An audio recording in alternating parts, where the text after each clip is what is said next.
Assalomu alaykum, Yasin klinikamiz kuzatuvchilari. Bugungi mavzumiz dolzarb mavzulardan biri bo'lib kelayotgan semizlik haqida gaplashmoqchimiz. Semizlik xastaligini kelib chiqish sabablari, uni qanaqa kasalliklarga olib borishi haqida fikr bo'lishmoqchimiz. Asosan kelib chiqish sabablari modda almashuvini hisobiga, turli xil gormonal buzilishlar hisobiga, ko'p ovqatlanishlarimiz hisobiga, to'yib kechqurun biz ayniqsa o'zbeklarda kechki paytga to'yib ovqatlanib uxlaymiz soat 10dami 11dami yana bir ovqatlanib keyin yotishga o'rganganmiz. Insonlarimizda shu bemorlarimizda shirinliklar talab qiladi organizm. Shirinliklarda asosan olib qaraganda biz teskarisini bajarar ekanmiz. Shirinliklar odatda ovqatdan oldin yeyilar ekan. Bizda uni teskarisi, ovqatlanib bo'lgandan keyin qandaydir shirinlik iste'mol qilgimiz keladi. Shirinliklarimiz 40 minutda odam organizmiga so'rilib, oshqozonda parchalanib, yo'g'on ichakka o'tib ketishi kerak. Yeyotgan oziq-ovqatlarimiz, masalan, go'shtli taomlarimiz, xamirli ovqatlar 5-6 soatda oshqozonimizda parchalanib, yo'g'on ichakka o'tib o'tmasdan biz shirinlikni iste'mol qilamiz. Ular yog' hazm bo'lmagan yog' sifatida o'zimizda yog' yig'ish, organizmimiz yog' yig'ishni boshlaydi. O'zimizga o'zimiz o'sha yog' yig'ishni boshlaganimizda unda bizning yuragimiz zararlanadi, asosan qandli diabet paydo bo'ladi, ko'ksa artrozlar paydo bo'lishni boshlaydi. Gepatoz, eng asosiysi jigarimizda gepatoz yog' bosishi kuzatiladi. Tajribamga kelib chiqib, o'sha klinikamizda 170 kilo bemorlarimiz ham murojaat qilishgan. Ularda tashxisini diagnoz qo'yib ko'rganimda ularda kasalliklari 5-6 xil. 170 kilo vaznda ko'ksa artroz, ikki taraflama, yurakda yog' bosishi, gepatoz, jiroviy gepatozlarimiz bor edi. Bularga 28 ta malham, o'sha giyohlardan tayyorlangan malhamni bergandan keyin organizmlari tozalov bo'lgan. Tozalovimizda o'sha aytib o'tgan kasalliklarimda hammasidan forig' bo'lgan. Bir kunda, bir vaqtda, bir yo'nalishda tixsiz operatsiya.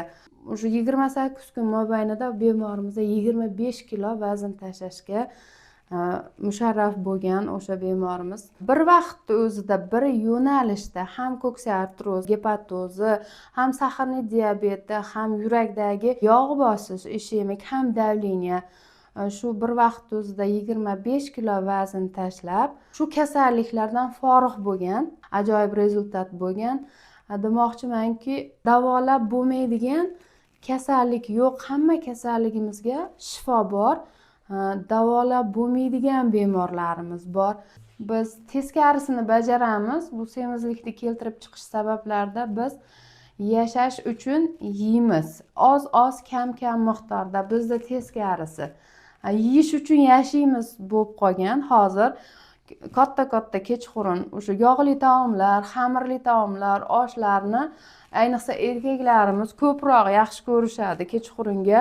O'zi aslida kechqurunga hech qachon 8 gacha, 6 gacha yeb ovqatlanib bo'lishimiz kerak. Organizm kechasi masalan o'zini o'zi tiklaydi.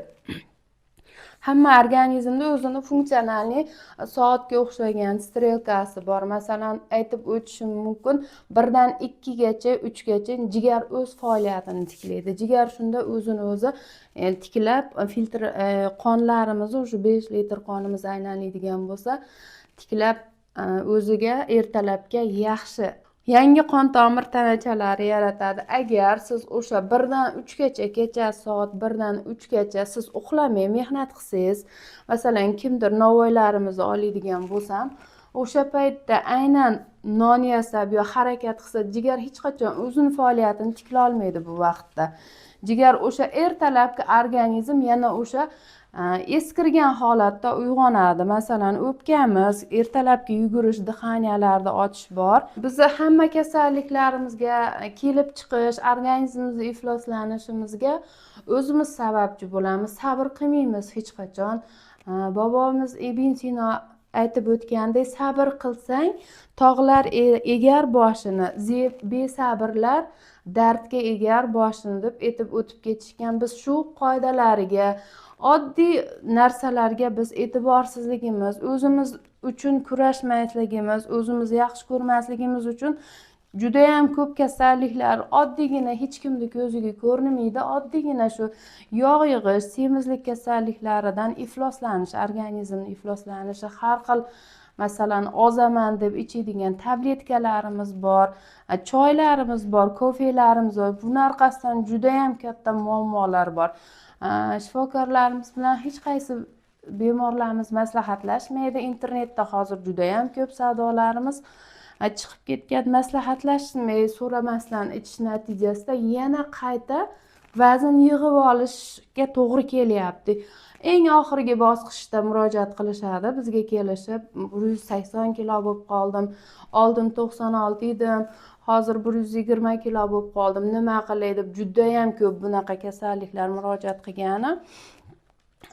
Demoqchimanki, hamma narsaga sekin sekin sabr qilib erishamiz. Bizni oshqozonimiz, inson o'sha organizmimiz oshqozoni 3 ta narsadan agar tuzilib iborat bo'ladi. Biz shu narsalarni oshqozonga qiynamasdan, masalan oshqozonda 3 ta narsa albatta bo'lishi shart. Yarim 3dan 1 qismida ovqat bo'lishi kerak, 3dan 1 qismida suv bo'lishi kerak, 3dan 1 qismida havo bo'lishi kerak. Agar shu narsaga biz astoydil e'tiqod bilan olib borsak, organizmimiz hech qachon kasal bo'lmaydi, organlarimiz kasal bo'lmaydi. Bundan tashqari semirmasligimiz uchun masalan ertalabda turib yugurish mashqlarimizni qilishimiz kerak. 3 kilometrgacha, 10 kilometrgacha ham yugurishimiz kerak. Prezidentimiz sog'lom turmush tarzini olib borishni ko'proq ta'kidlab o'tyapti. Tabobat yo'nalishini olib chiqaman xalqimga deb ko'proq gapirib o'tishyapti. Bunda faqat tabiiy giyohlar bilan foydalanish kerak. Har xil fermenli dorilar hech qachon bizga yordam bermaydi, foydasi ham yo'q. Qaytamga naborot ular bizga boshqa qo'shimcha kasalliklar chaqirishi mumkin. Mana masalan ko'proq internetlarda sotib bo'layotgan har xil tabletkalar, kofelar, slim choylarimiz bor. Masalan o'zim shu kelgan bemorlardan oxirgi bosqichda keladi. Muncha ichuvdim, qaytamga yana shuncha semirib ketdim. Ulardan ko'ra tabiiy giyohlardan, ozdiruvchi giyohlarimiz juda ham ko'p. Hech qaysi organlarimizga ziyon qilmasdan ozishimiz mumkin. Yana aytib o'tishim kerak, baribir savol tug'iladi. Ko'pchilik kuzatuvchilarimizga savol tug'iladi. Buni sizdan davolanib chiqqandan keyin qaytib semirib ketmaymizmi? Yo'q, albatta oshqozonimiz 5 kilogacha ovqat hazm o'zini nimasiga oladigan bo'lsa, biz o'sha 5 kilolik oshqozonni 1,5 kilogacha tushirib bera olamiz. Bu albatta tajribamda bo'lib o'tgan. 170 kiloliga qaytib aytib o'taman. Bemorimizda oshqozoni 5 kilolik bo'lsa kerak deb o'ylagandim. O'sha bemorda 1,5 kilogacha ovqat sig'imi juda ham toraygan, 25 kilo vazn tashlagan. O'sha paytda 24 kun ichib, demoqchimanki, hech qachon qaytib semirib ketmaysizlar. Bu klinikamizda davolanib chiqqandan keyin bu tabiiy yo'l bilan ozish, och ham qolmaysizlar. Juda ko'pchilik ochlik deganda juda qo'rquv, bir narsani his qilishadi. Ochlik bo'lib, qizil o'ngachimizdagi to yo'g'on ichakkacha boradigan kasalliklarni tozalaymiz. Ishimiz tozalov bizni. O'zi albatta tozalov bo'lgandan keyin albatta siz o'sha bir vaqt o'zida bitta yo'nalishda 10 xil kasalga shifo topib ketasiz, xudo xolasa. Hech qachon och qolmaysiz. Och bo'lib o'zimizni 3-4 xil beriladigan vaqtida beriladigan giyohlarimiz bor, asal choylarimiz bor, zaytun yog'laridan malhamlarimiz bor. Och qolmaysiz. O'sha ichagingizda masalan aytib o'taman, yana erazichni kalitlargacha rezultat olganmiz, olib kelmoqdamiz. Har xil qurtlar, gijjalarni turlari ham shu tozalov ichida. O'sha aytib o'taman, yana bir marta yaxshi ko'raman kasbimni. Bitta yo'nalishda 10 xil kasallik, masalan o'sha bir vaqt o'zida tixsiz operatsiya mobaynida sizni organizmingizni tozalov qilib bera olamiz. Mana misol uchun o'zimizda oddiy agarodda oladigan bo'lsak, arig'ingizni tozalasangiz hech qachon suv yurmaydi.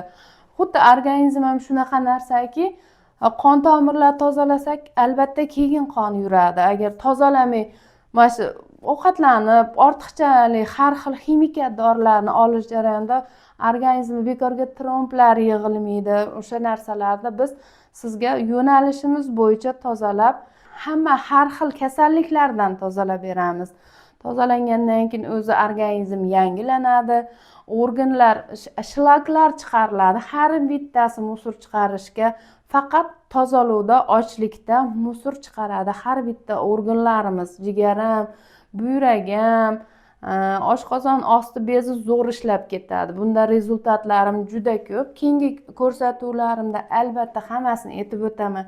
Sahrli diabetdan hatto bitta onaxonda yaqinda yana o'zlari bilan kelishadi. Ikkinchi kursga insulindan chiqarish natijasiga ega bo'ldik, erishdik. Xudo xolasa 14 kun ichida onaxonimiz hech qanaqa och qolmadilar. Insulindan qaytib sahrlarini ko'rganimizda 17-15 sahrlari 5-6 ga tushganini o'zlari ham guvoh bo'lishdi. Hurmatli kanalimiz kuzatuvchilari, bugungi ortiqcha vazn haqidagi fikr almashuvlarimizda sizlarga tushunmagan joylaring, savollaring bo'lsa, albatta kanalimizga izoh qoldiringlar.